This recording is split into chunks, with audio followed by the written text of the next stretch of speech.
Iya Pak. Jadi tadi dari penjelasan coklat kompon sama coklat couverture tadi, bisa nggak sih Pak itu kayak disebut dengan coklat palsu sama coklat asli gitu Pak?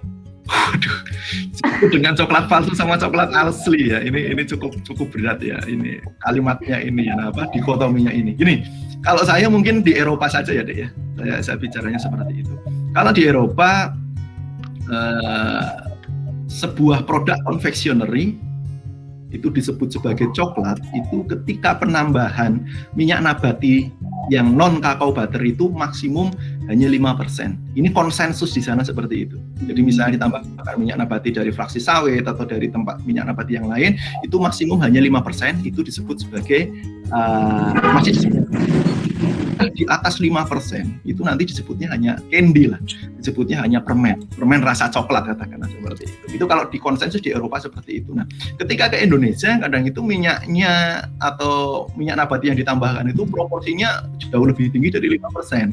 Nah, kalau kondisi yang di sini dibawa ke sana nanti pasti disebut sebagai coklat untuk di sana ya. Tetapi kalau di Indonesia ya kita di Indonesia ya, jadi ya kita ikuti aturan kita, ya bukan aturan kita lah, tapi istilahnya ya itu tetap coklat. Itu kan hanya terminologi yang dibikin oleh Eropa, atau mungkin ya kita bisa juga bikin terminologi yang disebut oleh orang Indonesia katakanlah. Jadi ya tetap bisa saja disebut coklat sebetulnya. Jadi saya tidak akan menyebut itu sebagai coklat yang palsu. Hanya memang kalau kita ingin mengkonsumsi coklat yang premium, saya lebih senang menyebutnya premium dan Baik Pak.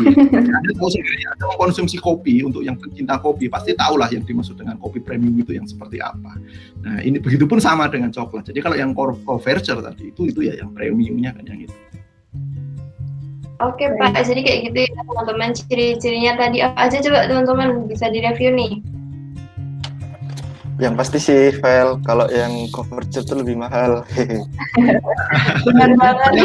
Dulu ya Pak ya, saya boleh potong nggak ini? Saya tahu. Jadi ciri-ciri ya, jadi ciri-cirinya kalau yang couverture itu ya, jadi coklat couverture yang baik itu ciri-cirinya ini seperti ini.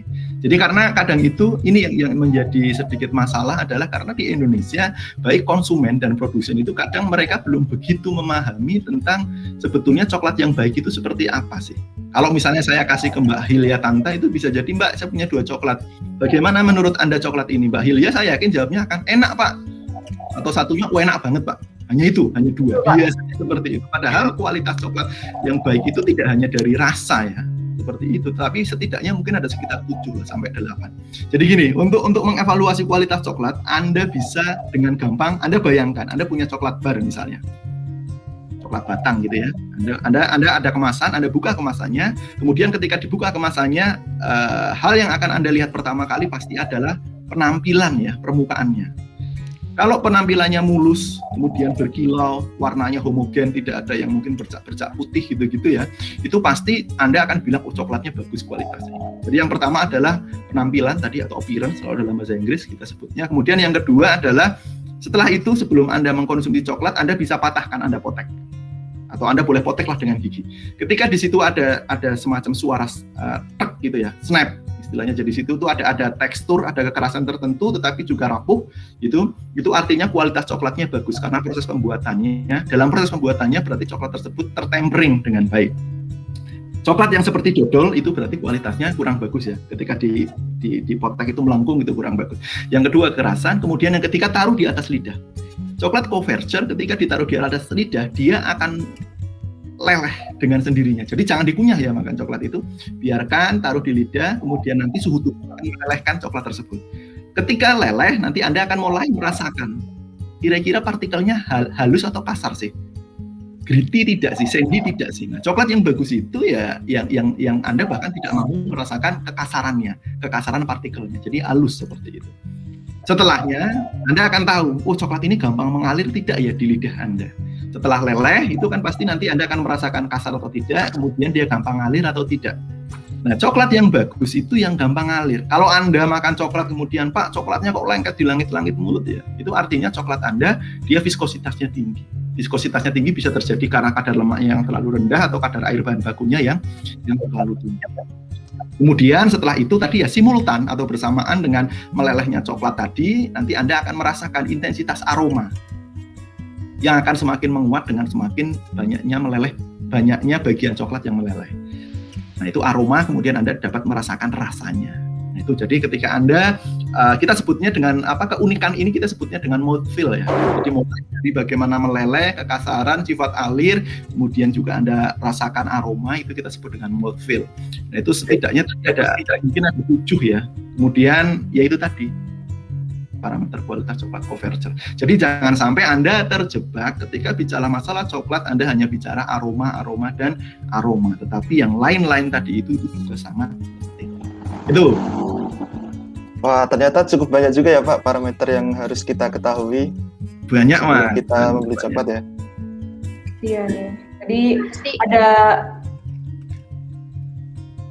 ada banyak banget parameter yang harus kita tahu. Nah, kalau misal teman-teman nih pengen tahu lebih lanjut tentang coklat, bisa banget buat gabung di TPB. Soalnya udah ada langsung Pak Arifin Saputro. Nah, terus nih Pak, ada pertanyaan nih dari saya. Kalau misal tadi kan Bapak Arifin sudah menyebutkan salah satunya itu rasa, tapi Bapak belum menyebutkan secara detail nih rasanya tuh kayak apa sih. Nah, bisa nih Pak Arifin buat lebih detail lagi tentang rasa dari coklat yang premium sama yang apa. Oke.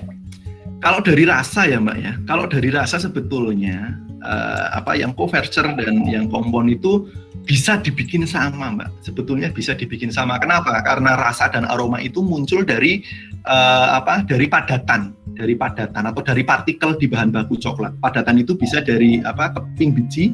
Keping biji itu bentuknya padatan, atau dari gula atau dari susu bubuk, itu kan padatan. Nah, rasa dan aroma itu munculnya sebagian besar itu dari situ.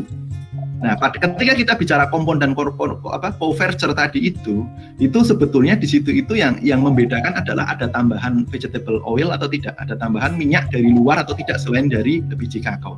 Nah, kalau kita bicara rasa, otomatis karena penentunya adalah padatan tadi ya, kita sangat bisa membuat kompon yang rasanya mirip dengan Couverture. Ya hanya kita perlulah bagaimana nanti kita mengotak-atik formulasinya. Itu sangat mungkin untuk dibuat seperti itu. Nah, hanya kalau kita bicara pada tataran praktis ya, biasanya produsen coklat kompon, apalagi kalau yang levelnya skala menengah ke bawah, mereka itu biasanya membuat coklat kompon itu tidak dari bahan baku yang paling dasar, tidak dari CBR atau cocoa butter replacer atau CBR atau CBS, tapi mereka itu tinggal beli di toko katakanlah, kemudian kompon dark coklat sebagai bahan baku yang untuk membuat coklat sesuai merek Anda hanya tinggal dilelehkan misalnya. Kemudian kalau kepingin variasi yang lain ya bisa dicampur dengan milk coklat atau white coklat, sehingga nanti akan ada semacam formula khusus yang menjadi khasnya merek Anda. Nah, di kita itu rata-rata seperti itu produsen. Jadi hanya masih mencampur ya. Padahal bahan-bahan awal tadi itu gulanya ya sudah ada, sudah cukup tinggi biasanya. Jadi kalau saya akan bisa mudah sekali untuk menilai kompon itu biasanya manis seperti itu. Karena produsen di kita itu ya kebanyakan hanya membeli dari toko-toko yang tadi setengah jadi tinggal dilelehkan. Jadi cenderung lebih manis seperti itu. Kalau yang perusahaan besar beda lagi ya, mereka pasti bisa, atau mungkin kalau Anda kepingin mencoba, Anda bisa datang ke lab saya ingin membuat kompon yang rasanya sama dengan Couverture, pasti sangat mungkin karena saya ada beberapa bahan dasar sekali yang bisa dipakai untuk itu. Tapi di tataran ekonomi jualan itu biasanya masih agak susah. Gitu sih. Menarik banget ya Pak, semoga besok-besok bisa main deh ke labnya Pak Arifin. Jadi saya lihat langsung. Iya, silahkan. Semoga pandemi cepat berakhir gitu ya. Amin. Ternyata seru sekali ya Pak kalau misalkan kita mau mendalami tentang pembuatan coklat gitu.